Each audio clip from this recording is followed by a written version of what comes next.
Thank you again for joining us, and I see a bunch of others have joined, and thank you for allowing us to have that tefillah experience together on this important day. I'd like to turn now to you, Dr. Clevs, and turn the next portion of the evening over for you to share your story. There are many people gathered here who have known you for a long time from the shul and from the community, and many of us have heard your story before, but there are, I see 41 people who are listening now, and many of them don't know you and have not heard your story before, so I want to give you a chance to share with your community, to take your time and to share your experiences in the war, and I may have some follow-up questions for you, and I'm going to ask a little bit, I'm going to ask Tania as well some questions, because we're fortunate that, under unfortunate circumstances, but we're fortunate that you are here with your father on this day and representing the second generation from the Holocaust, and how this story has continued to impact the life of the Jewish people into the second generation. We have some members of the third generation who are going to speak as well about what the Holocaust means to them. So Dr. Clevs, please share with us. Well, I don't know where I should start. So tell us where you were born and where you grew up. Okay, I come from Kovno, Lithuania, born 1933, and 1941 when the war started. I was 8 years old, and I spent from 8 to 12 in the ghetto in many camps, so total about 11. And I don't want to go into all the details that every camp, but I'll just share one little story which will maybe cheer everybody up a little bit. In the ghetto, I lived on the main street of the ghetto, and I would sit in the kitchen, look to the window, and I could see everything what was going on, who was coming into the ghetto, who was getting out of the ghetto. In the ghetto, we had a gate where everyone who came in from work was checked. You were not allowed to bring in any food at all. For some reason, when my sister would come in from the ghetto, from the outside, she was always able to bring in some food. And we were wondering why she's not being checked. She told us there was an SS officer who kind of likes her, and he doesn't check her, and she comes in with the food. One day I'm sitting at the window, and I see my sister coming from work, and with a big backpack, and I see the SS officer following her. I told my mother, this is going to be Tzores. It doesn't look that good. He's following her. So they both come into our little one room home there. And we quickly got the idea. My parents got the idea that the SS officer has an eye for my sister. She was a beautiful girl. So how do we handle that? My father greets the officer, and he sits down with him. He puts his helmet to the side, the gun to the side, and we're schmoozing. My father says to him, "You have a wife, family?" "Yeah," he says, "I have a wife." He says, "I think we'll have a drink in honor of your wife." My father had a little bottle of vodka. He pulls it out, and he pours the Nazi a glass, drinks it, says, "You have other family?" "Oh, yeah." I said, "Let's drink to them also." He fed him, 5 vodkas in a row. My father pretended that I was drinking. Before we knew it, that Nazi officer was drunk. There he sits, and he doesn't know what he wants. In the meantime, we shipped my sister out to the next door neighbor so he won't see her. He was so drunk that he says he stands up, he can't stand up, He falls down on a little cot there. He unbuttons his belt and he falls asleep. I'm sitting there in front of him and the guy's snoring away. Unbelievable. He must have slept for a good hour. He wakes up and he realizes that he has to go back to report to his post. He tries to buckle his pants, but he can't do it. He's still half drunk. So he gives me his gun to hold it for him while he buckles in, and we both walk outside. His helmet falls down. I pick up his helmet. I hold his helmet and his gun, and he tries to buckle his belt. As people come in from work in the ghetto, they walk by and they see me standing, holding the gun and the helmet. They can't believe it. Finally, he gets his belt together. I hand him the gun and the helmet, and he walks away. Apparently, he was late to report for duty. It was an hour and a half late, and he must have been punished. A week later, I didn't see him anymore. The rumor was that he was shipped off to the Russian front, and hopefully he got killed there. But anyway, this is a private story. Thank you for sharing. This was in Kovno at the beginning still? That was 1942 or 43. Wow. So because I've heard you speak about this before, I know that you were part of a group of young people who were organized into a marching brigade. Can you share how that came about and how that ended up saving many of you? Okay. We started out 131 boys when we left Dachau on the way to Auschwitz. But while we were in Dachau, the oldest of our group trained us to behave like soldiers. Like when we had to line up to be counted, he gave the order, attention, we all stood at attention. When we had to march, we marched in unison. When we had to take off our hats, and this was the rule, you take off the hats when the Nazi comes. We all took off our hats on a command. When we arrived in Birkenau, and we were taken in front of the crematorium, it was late in the evening, 11 or 12 o'clock. And as we stood in front of the crematorium, this 16-year-old boy gave the command, attention, and hats off, and we all took off our hats in front of the SS guys. For some reason, maybe, the SS men were very impressed with a group of boys who behaved like soldiers. So they were discussing what to do with us. And one said to the other, okay, let them go into the camp this time.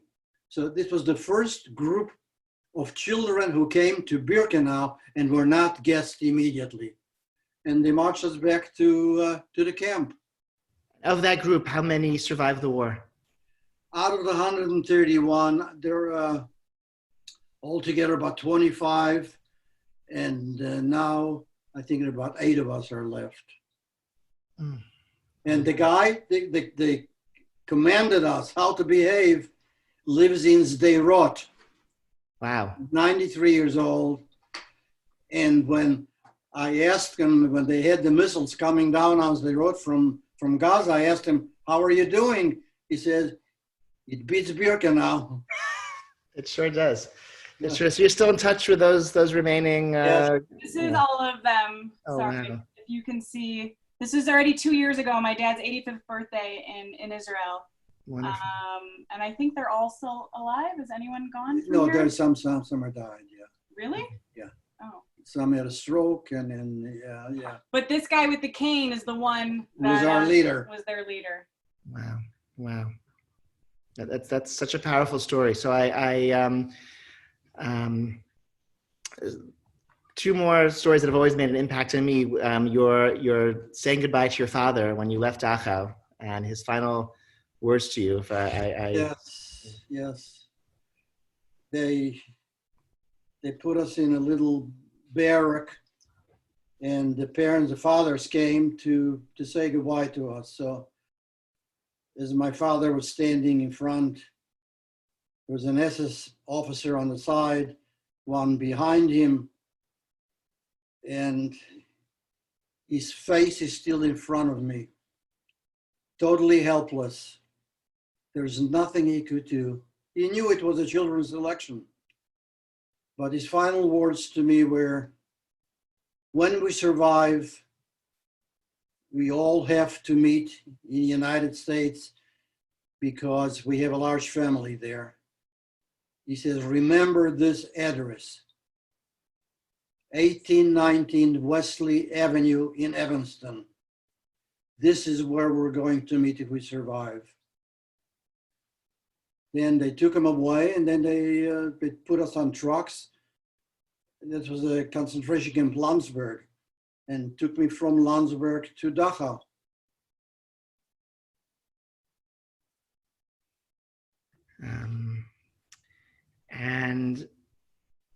I heard before you share your encounter with Dr. Mengele. That was so. Yes.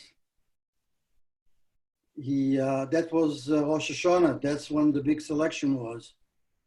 So we all lined up. We were already tattooed at that time. We were tattooed about two weeks ago, 2 weeks before that selection. And as we were all lined up, he walked up to me and he wanted to know how old I am. I told him I was 14. He says, you're a liar. I said, no, I'm not a liar. So, well, he had gloves in his hand, and he slaps me on the face with his gloves.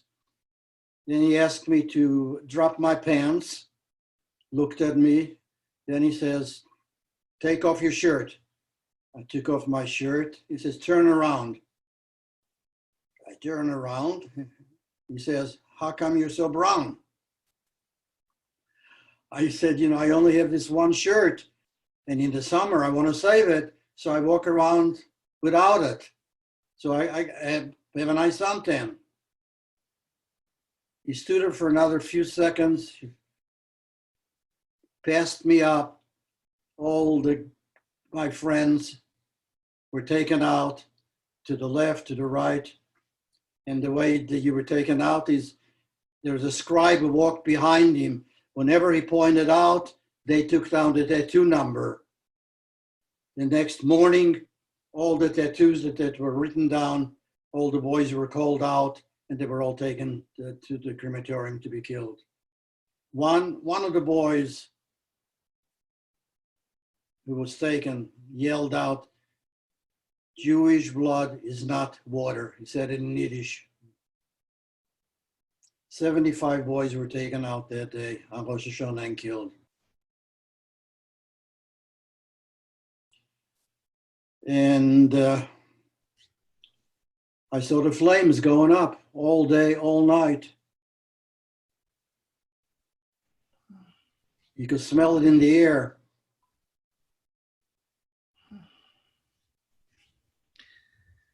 So tell us how you reunited with your mother and your sister after the war. Okay. I was in an orphanage in the southern part of Italy on the Adriatic Sea.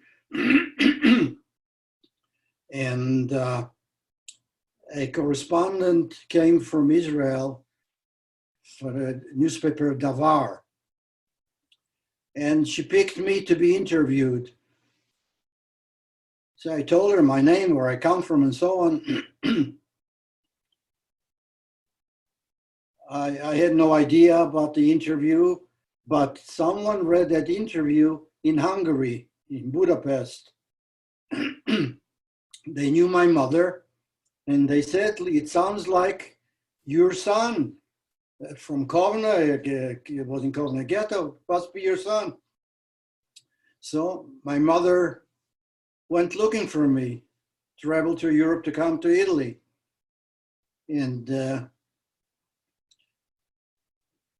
one day a gentleman comes up to the orphanage.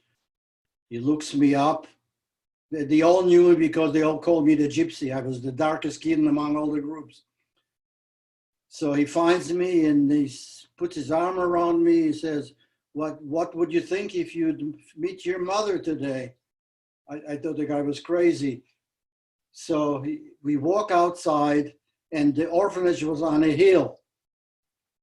And the center of town was downhill where all the buses used to come in. So he says, come for a walk with me.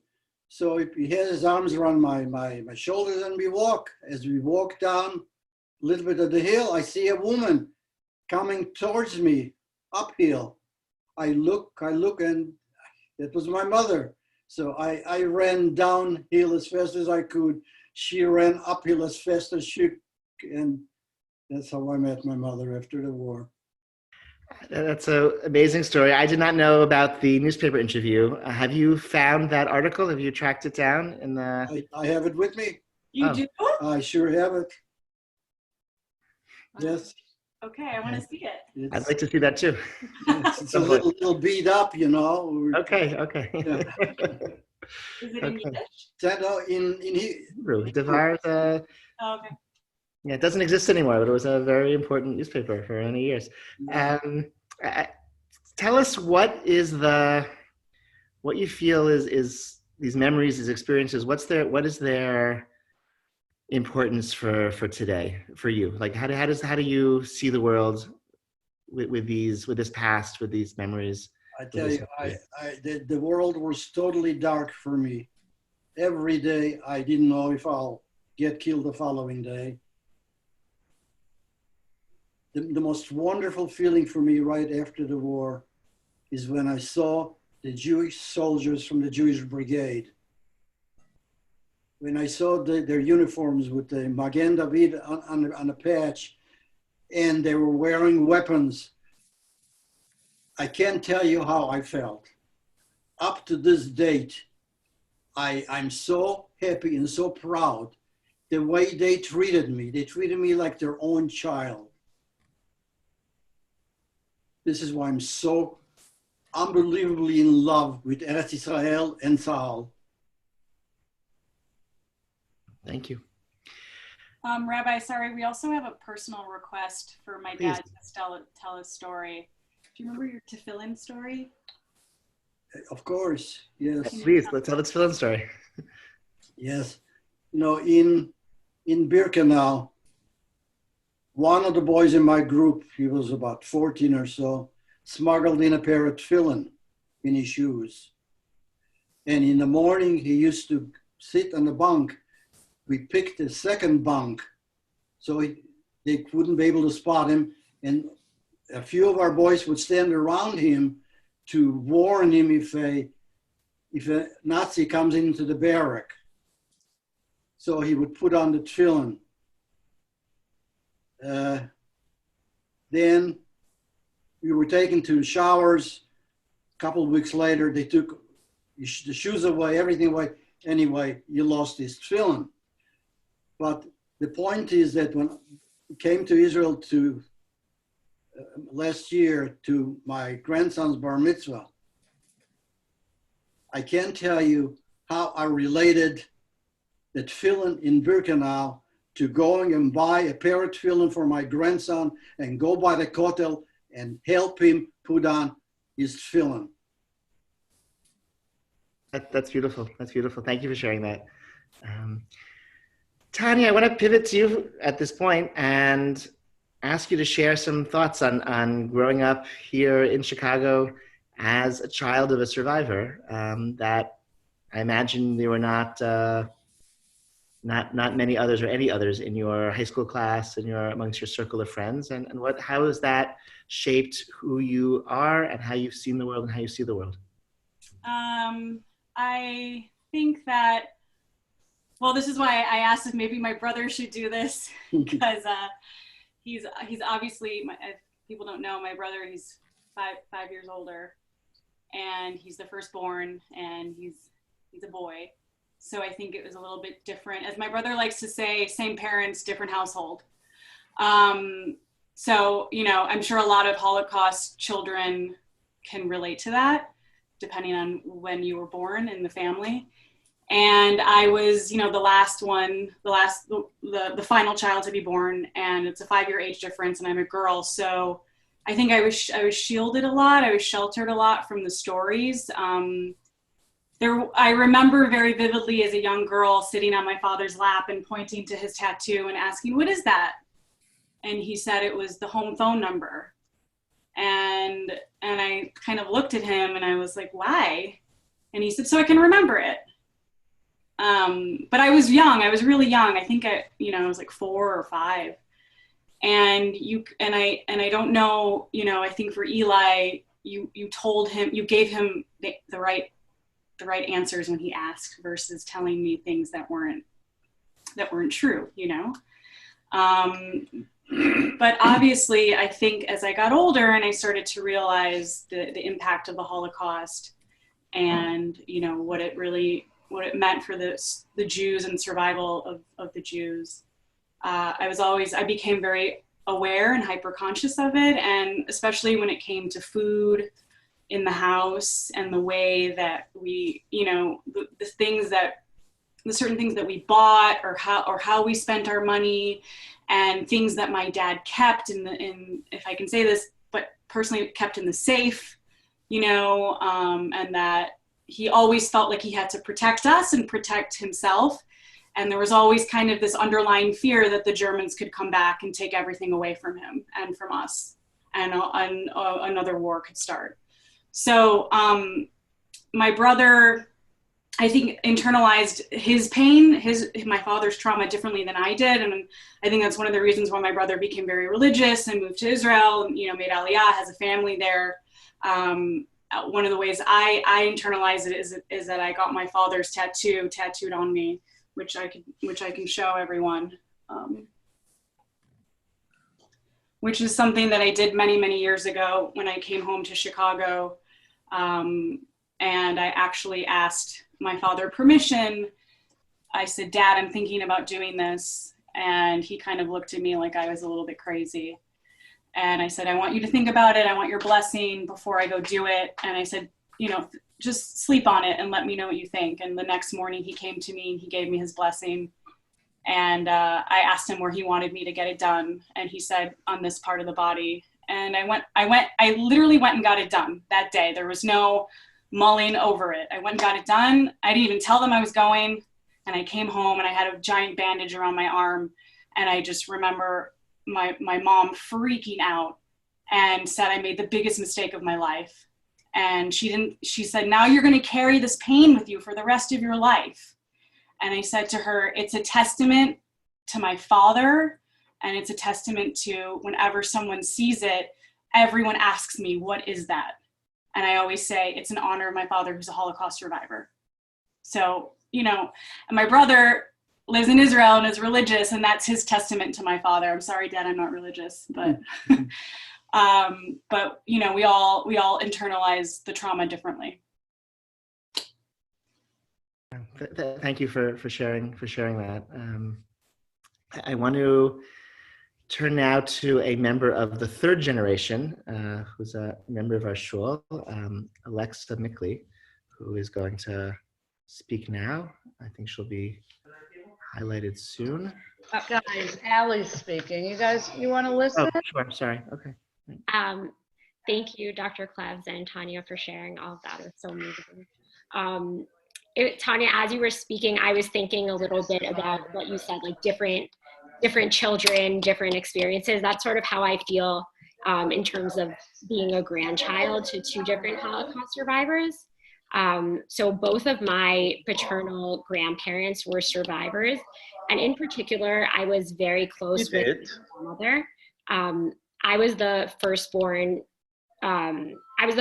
grandchild, and I also lived near my grandparents. So I would often go there, especially on Shabbat for sleepovers. And over the course of those sleepovers, I would hear a lot of stories.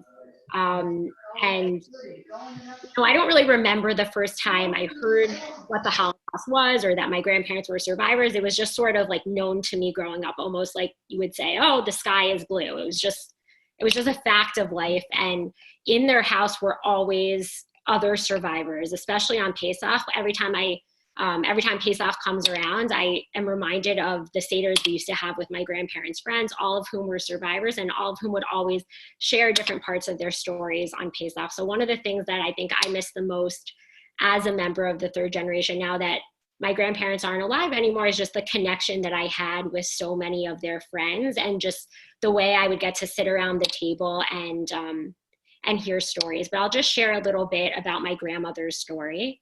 My grandmother, her name is Felicia Brin, Ella was her nickname, and she was 5 years old when the war started. She grew up in Warsaw, and she was taken to the Warsaw Ghetto with her mother and younger brother Jurek, and her father lived on the outside posing as an Aryan because he was blonde and blue-eyed and he could easily pass. And my grandmother too, and her brother, they were all blonde and light-eyed, and this ended up being one of the reasons that she was saved. And I also think in a way sort of connected to trauma, a way that she was very drawn to me as a young child, because she always said, oh, you looked like me. Like if you would have been there, you would have survived too. She would tell me that when I was little, and a lot of that had to do with how I looked. So I think she really saw herself in me as a young girl. So she was in the Warsaw Ghetto, and her father actually was a doctor. He was working on the outside, and he arranged through some connections on the black market for one of his children to be saved. He had to choose one, and like many parents, he chose the girl because his son was circumcised. So he had to make that really hard choice. Really, really painful. And one day, my grandmother was told that she should, just walk outside of the ghetto, and the guard would turn his head, and her aunt, who was with her in the ghetto, put this little Shirley Temple pin on her and said, be like Shirley Temple, never forget you're an actress, and as long as you live, don't ever tell anyone that you're Jewish. Your name is Felicia Garbachik now. She gave her a new name, and she just kept reminding her, as long as you live, never tell anyone that you're Jewish. You're gonna walk past the guards, and there will be a man there waiting for you. Follow him. And she did. And she was 5 years old, and she walked past the guard, and she went with this man who she didn't know. And for a month, she was in a safe house with the Polish underground, or I don't know exactly who, but some sort of resistance organization. And they were teaching her the catechisms and teaching her how to be a non-Jew. And after that month, she went to the countryside to a couple, a childless couple named the Strokas, who her father had promised. He said, we have very rich relatives in America, and if my daughter survives the war, you'll get paid lots of money. I don't think that was really true, but it worked. And they took her, and she lived with them. Her mother died in the ghetto. Her younger brother, she was never sure what happened to. Sadly, like after she passed away, about 5 years ago, a letter came from the Red Cross that was addressed to her in search of her brother. So it seems like she spent her whole life searching for him and still believing somehow that he might have been alive. But her father did come to visit her once at this couple's house, and he pretended to be her uncle. I mean, he pretended to just be like a friend visiting. And that was the last time she saw him, and she doesn't know what happened to him. He must have been killed on the outside, but she was saved by this couple, and she lived there from 5 until 19. So her entire family was killed. The war ended, but this was the only family she had in the world. She took communion. She even considered becoming a nun. Like, she really lived a deeply religious Catholic life, but she said, I don't know if she knew that she was Jewish. It was like something that seemed very repressed, but she did tell me that she never drank alcohol when she was a teenager at parties or anything, because she was so scared that she might tell like a secret. Like, she knew she had a secret, whether it was that she was Jewish, she wasn't sure, but everyone around her was very anti-Semitic and did not like Jews. So she did not want to be Jewish. And then one day when she was 19, she came home from university, and there was a man there, and he was a Polish ambassador from Israel. And long story short, she had a cousin who had gone to Israel that somehow her dad had said, like, if you survive, this is where my daughter is, one day find her. So he had gotten the Polish ambassador to come and take her. And she was devastated because the worst thing in her mind that you could be as this girl growing up in the Polish countryside was Jewish. And she thought she would be outed and honestly killed. So she didn't know what to do. She was terrified. And she thought the only thing she could do was go to Israel, because that was the only place where if she was Jewish, she wouldn't be killed in her mind. And so she decided to go with him, and she went to live with this relative in Israel. And she had a very tumultuous time because she really didn't have a sense of Jewish identity. And now she was living in a Jewish country. She used to always say that the first time she really experienced Judaism was at a Seder that she was invited to. She had never been to a Seder, and she always says that she felt like the Russia because she knew nothing about this, but then Passover became her favorite holiday, and she used to always make Seders for all these other survivors. But the happy part of the story is that she met my grandfather, who was also a survivor, while he was on a trip for a Pidyon Haben of his cousin. And 2 weeks later, they got married, and the rest is history. So yeah, the interesting thing, just to share briefly, is that both of my grandparents were survivors, but they had such different experiences. My grandfather was a concentration camp survivor, and my grandmother was a hidden child. And I think that what's always been interesting to me is how different the psychological responses to those two experiences were. I heard a lot more from my grandmother. Some of that might have been because my grandfather had Alzheimer's from the time I was young, but I think also he just didn't really talk about his experiences, and it was extremely positive. And I feel that my grandmother told me everything, and I know her story and her memories like almost as deeply and vividly as I feel that they're my own. So I had a really interesting combination of experiences as a third generation. And I just feel privileged to share this story with everyone else. And some thoughts about the enduring relevance of these memories of yours and this history of your family and of the Jewish people. Yeah, I think, I'm also, I'm an English teacher, and right now I'm teaching night to my students.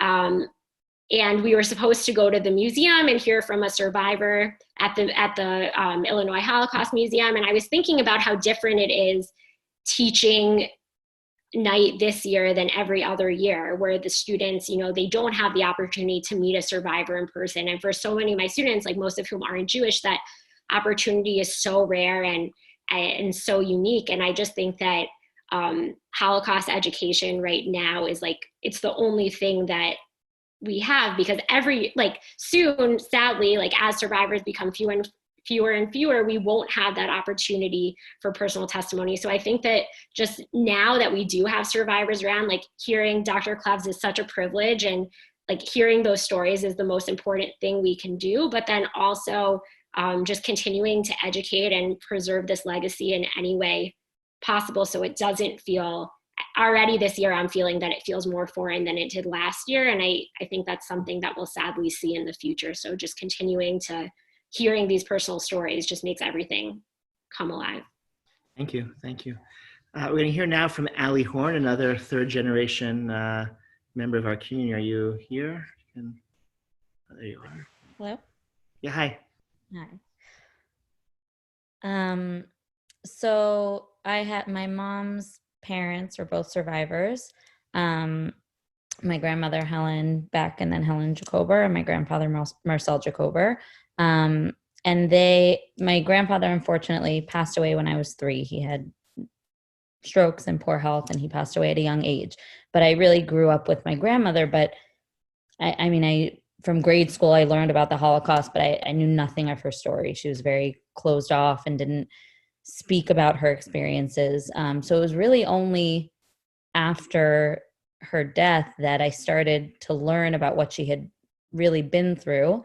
And it created this filter or lens on her life and on my experiences with her in her life. So one, just a simple example was food and her relationship to food. So as a young child, now I have young children, I didn't like the crust on my food. No kid likes the crust on their food. And my grandmother loved the crust on my on my sandwiches and on my challah. I remember I'd peel off the crust and give them to her, or I'd eat apples and she wanted to eat my peel. And I thought that it was just this, my grandma loved me and loved balancing out the foods I wanted to eat. And it was only later where I learned that when she was in Auschwitz, she would sneak off at night and go to the gate, and there was my mom would know better, but a guard or a person on the other side that would leave her these little packages of potato skins, that when they peeled the potatoes, it was the scraps, what should have gone in the garbage, but they would put it a little pile and leave it for her. And that's what she lived and survived off of. So now looking back, I realize that she was a loving grandmother, but there was this whole complex relationship to how she treated food, the way we'd come to her house and she was, her husband had passed and she was living alone, and she was like this tiny older woman, and her refrigerator was literally like, you'd open the door of her refrigerator and it was a wall of food. Like, she would be winning quarantine right now because you could not get anything in there. She was just always prepared. And there was a downstairs refrigerator and freezer also filled with food constantly. Another thing about her, so her clothes, she was Hungarian, she was very fancy, and she loved shoes, and she always had shoes every color, always fancy, matching her outfits, high heels with everything. I remember hearing her clicking around in her heels. And at her Shiva, so I was 11 years old, and this was the first like real story. I had never heard anyone, I'd never heard her speak about the Holocaust. My grandfather, great aunts and uncles, but my great aunt started telling stories. That's what you do at Shiva, and started telling stories about my grandmother. And she spoke about how my grandmother, throughout the train ride and her experiences in Auschwitz, she had no shoes and her feet were freezing and they blistered and torn up and standing on the cold ground, and all she wanted was shoes. She just wanted shoes for her feet. And she, because she was Hungarian, they came to Auschwitz at the end. And so she wasn't thankfully there for as long as others. And when it finished, she went to travel back home to her family. She was 14 years old, and she wanted to bring everyone in her family shoes, her parents, her brothers, her sisters. And so as she made her way back home, she gathered shoes. And I remember being 11 years old and sitting on the floor of my grandmother's house, hearing the story and thinking about, it spoke to me. I just thought about the backpack and how heavy her backpack must have been with all these shoes that she was bringing home to her family. And she got home and went to the house and was turned away because someone else was living in her family's home. And she had the shoes that she had figured out what size everyone would need, but was never able to give them their shoes. She eventually reconnected with her sister, and they made their way to the States together. But just now I think about shoes and I think about my grandmother. And then one other thing. So in terms of talking about generations, I was blessed with being able to visit. I didn't go on March of the Living, but I, through Midrashat Lindenbaum, I did a trip to Poland and the camps. And they had a strong policy not to bring survivors. They had the guide that they always use had an experience where a survivor had a real traumatic attack when they went back. And so this guide never wanted to bring survivors with him, but my mom requested if she could come. And she and her parents both passed too young, and she never got a chance to go with them. And so she was able to join us on the trip. So everyone else, I was 18 years old, and everyone else was on this trip and, rooming with their friends and all that. And I got to do it with my mom. And I remember in Auschwitz, we went into, and the whole thing was emotional and difficult. But I remember sitting physically inside the gas chambers and looking at my mom, and she's sitting on the floor just crying. And she said, this is why she never showered. And so, sorry, when I remember my grandmother being this glamorous woman who just took baths because she was fancy. But my mom explained to me that when she arrived in Auschwitz and everyone was lining up, and they sent her mother off to the gas chambers and had to pull my grandmother off of her because she wanted to go with her mother, and someone pulled her off. She was young enough, she was fit enough, and she was able to work. And they sent her to work instead. And her mom went into the shower and never came out of the shower. And so she didn't shower. She took baths. That's how she stayed clean. And so for me, I didn't live or experience any of these things, but the stories as they trickle through, it's this new lens of how I see my grandmother. And it's not just other people's stories, it's my family story. So I feel it and I remember it and I experience it. And when I see something, you know, every once in a while I'll be peeling potatoes and I think of my grandmother's potato peels. And so it's not just Yom HaShoah, it's remembering it really all the time. Thank you very much for sharing those memories. Our final third generation speaker is Ricky Silberman, who's fortunately not able to join us tonight and not at the hospital tonight. So. Hi everyone, thanks so much for having us all speak, and thank you, Dr. Clevs, for sharing your story. I'm going to speak a little bit on behalf of myself and my wife as well, who's feeding our daughter right now before she goes to sleep. So Alexa, when you started to speak about growing up around survivors and meeting a lot of survivors, especially around Pesach, I thought of my childhood too, because my grandparents, all four of them were Holocaust survivors.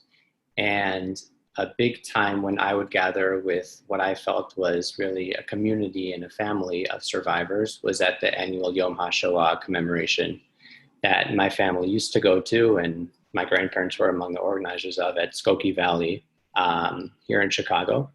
It used to be probably the biggest commemoration of the Holocaust, I think definitely in Chicago, maybe even in the country, that included probably over 1,000 survivors at its height.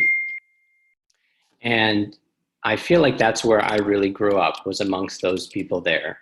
I learned so many lessons, not just from my grandparents, but from all of their friends and all of the people I had a chance to meet year after year at that ceremony, which was as much about remembering the Holocaust and was about crying together as it was about coming together and celebrating the fact that we were all alive and we were all there for a reason.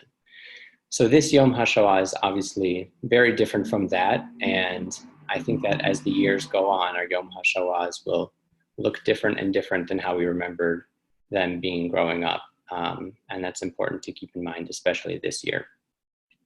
So my grandparents were all Holocaust survivors, and I kind of have different experiences.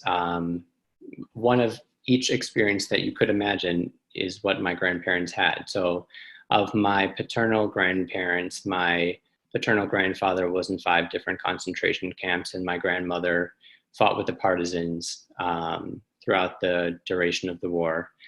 I was closer with my maternal grandparents. My maternal grandfather joined the Russian army as he thought that was the best way to fight against the Nazis.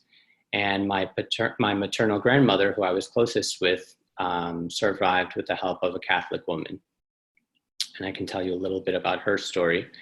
My grandmother, Mania, who my daughter is named for, grew up in a small town called Zborov in Poland. Now it's located in Ukraine. When the war broke out, she was about 20 years old. With her family, she was forced to move to the town's ghetto, which was a completely different experience than what she had growing up. She was among the upper class of the town's citizens. And she used to say that whenever her father wanted, he could go to the mayor's office and the mayor would say to him, "Mr. Nissenbaum, here's a chair. Please sit down and let's discuss whatever's on your mind." So when they were forced to move to the town's ghetto, the family immediately looked for a way out, a way to escape. They had a close family friend who was Ukrainian. He was actually a teacher at the same school that my grandmother's sister, Regina, was a teacher at. And he said that if the family agreed that he could marry Regina, then he would bring the whole family out of the ghetto. He would help everyone escape. My grandmother's family was very religious. They were very prominent in the Belz Hasidic community. So of course this was out of the question. But that was the first option out. The next one they got was via a letter from a friend in another town. Her name was Golda Schachter. Golda Schachter had escaped her town's ghetto in a nearby smaller village after her husband was killed. And Golda was roaming the fields with her two children, Frida and Martin, looking for a place to hide. When they happened upon a farm, a Polish farm, and begged the girl they saw working there, the farm girl whose name was Mary, or Marysia in Polish, begged her for a drink of water or a place to sleep. And Marysia agreed to keep them for one night. And then one night became 2 nights, and two nights became longer. Marysia at the time was about the same age as my grandmother. She was about 18 or 20 years old. And she recognized that if she was to save Golda and her 2 children, that she would need to provide them extra food, which was difficult as a farm girl. And so she requested that Golda find a way to have some extra money on hand to buy extra food. And Golda knew my grandmother's family and sent a letter to my great-grandfather in the ghetto at that time, asking if he could help them with money to pay for extra food in exchange for a place to hide. So the plan was that my grandmother's whole family would be taken out of the ghetto and brought to this Marysia or Mary's farm. So the first one to go was actually my great-grandmother. Her name was Amalia, and Amalia is our daughter Mania's middle name, named for my great-grandmother. Amalia was taken out of the ghetto by Marysia, and she was at Marysia's farm for about 2 nights. And what we know from Marysia about how Amalia spent those nights is that she stayed up the whole night saying Tehillim as she could remember them, praying for the safety of her children and her family. But when the Nazis, in their daily count of the members of the ghetto, realized that someone was missing, because my grandmother's family was of the prominent class of town, everyone realized that the missing person was actually my great-grandmother, Amalia. And so they sent word back to Amalia that the Nazis had said that if the missing person didn't come back, then they would kill 100 people every day until that person came back. And so Amalia left the hiding place and she went back to the ghetto because she wouldn't let not even one other person die in place of herself. A few days later, the Nazis decided that the whole ghetto was being liquidated anyway. And in the commotion of the Nazis banging on all the doors, my grandmother managed to escape. And the place she knew to go was to that original Ukrainian man's house who knew of the plan and led her to Marysia's farm. And she, my grandmother Manya, together with the other woman Golda and her 2 children, Frida and Martin, were on Marysia's farm for about 2 years until the end of the war. Initially, they were supported by some extra money that my grandmother's family had that they had hiding with one of the local priests. But eventually that money ran out, and eventually they continued to be helped and saved by Marysia, which proved to me that, of course, the situation wasn't just about money, that Marysia had inherently in her something more than just a desire to make a profit. And the moment that really, for me, speaks to me, and the moment where I see Marysia as really having saved my grandmother's life, was when the Nazis eventually got word that there were Jews hiding on the farm, and everyone had to escape in different directions. My grandmother was running back to her village, and Marysia was arrested by the Nazis, was being led on a motorcycle, about to cross paths with my grandmother on the same road. And at that moment, Marysia could have very easily pointed to the woman beside her, my grandmother, and said, "There she is. That's the Jewish woman I was hiding. Take her and let me go free." But Marysia didn't flinch. She didn't say a word. She had no idea where she was being taken by the Nazis, but she let my grandmother go free. Marysia was beaten for 2 weeks in jail before a sympathetic Polish guard let her go free. And soon the war was over and all of the 5 were reunited. They all actually moved together to Austria after the war, to the DP camps. And this message, and it relates to my other grandparents too, is something that always stood with me, was that my grandmother and the other people that Marisha saved, but also all of my grandparents, even when they were faced with difficult times, when they found themselves not really in the position to help others, they always made it a point to really give back to other people as best they could. And so to get Marisha to be able to live with them in the Jewish DP camps in Austria, they wrote up forged documents saying that Marisha was Jewish. So first Marisha saved their lives, and then they saved hers by taking her out of the bad situation that she was leaving behind in Poland. Marisha eventually moved to Canada, and my grandmother, after she had met my grandfather there, moved to Chicago together with Golda, Frida, and Martin. And I grew up knowing all of these people. Marisha became almost like a second grandmother to me.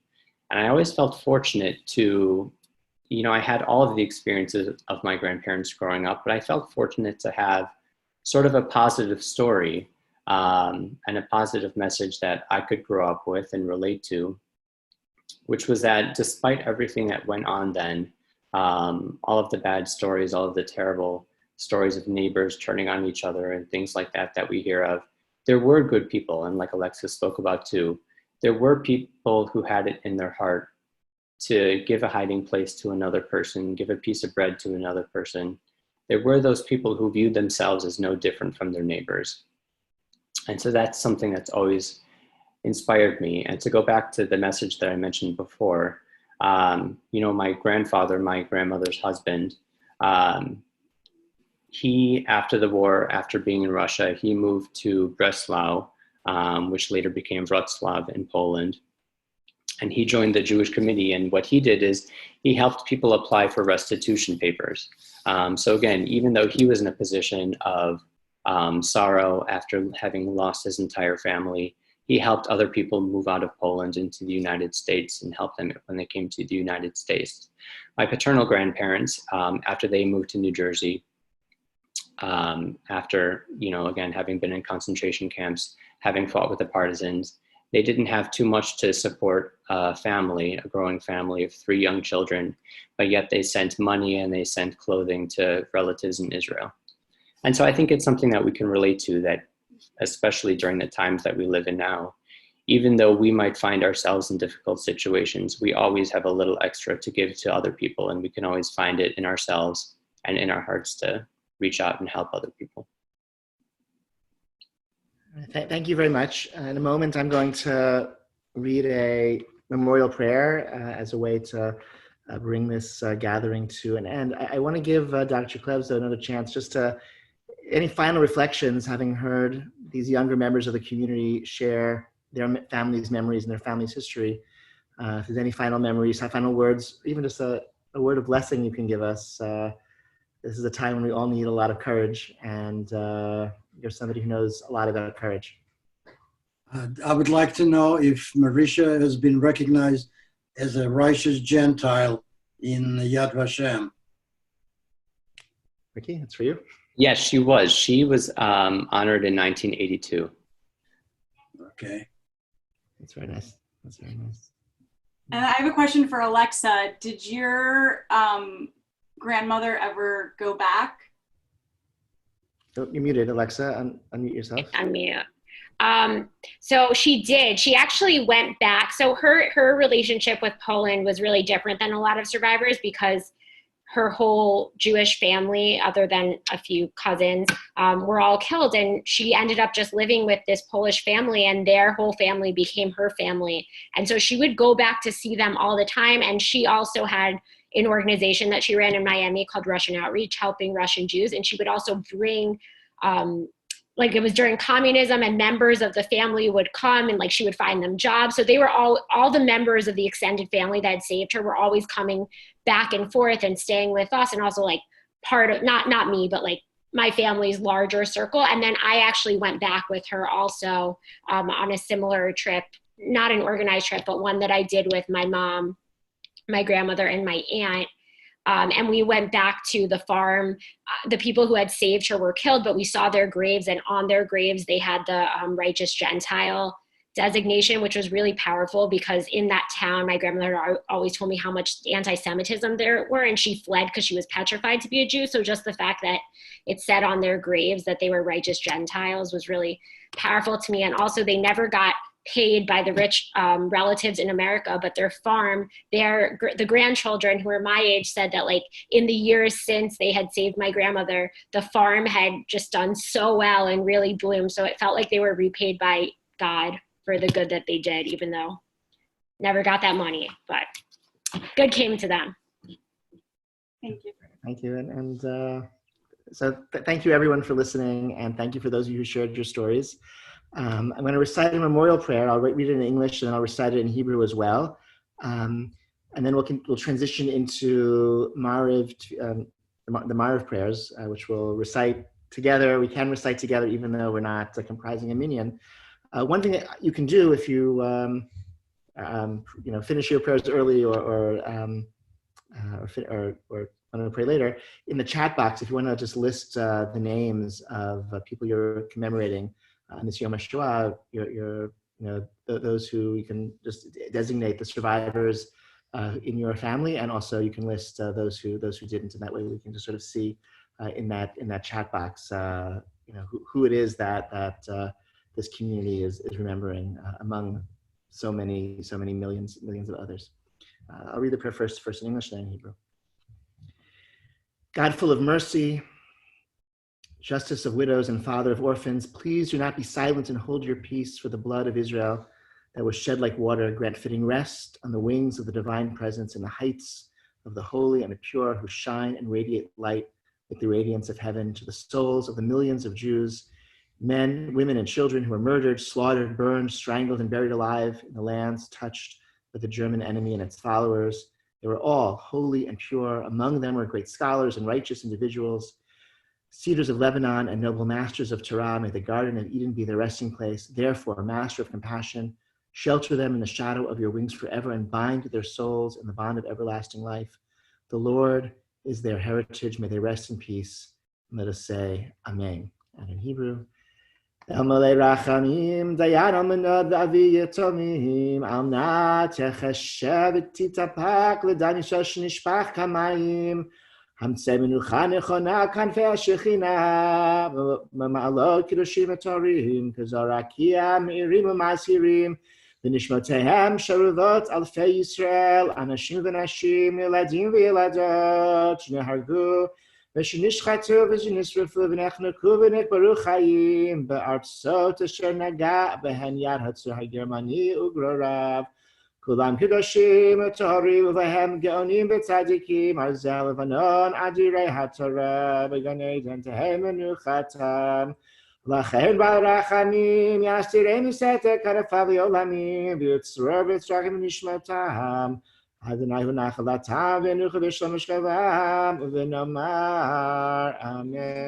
So thank you again to everyone who joined us, especially to Dr. Clevs and to Tania. It is always such a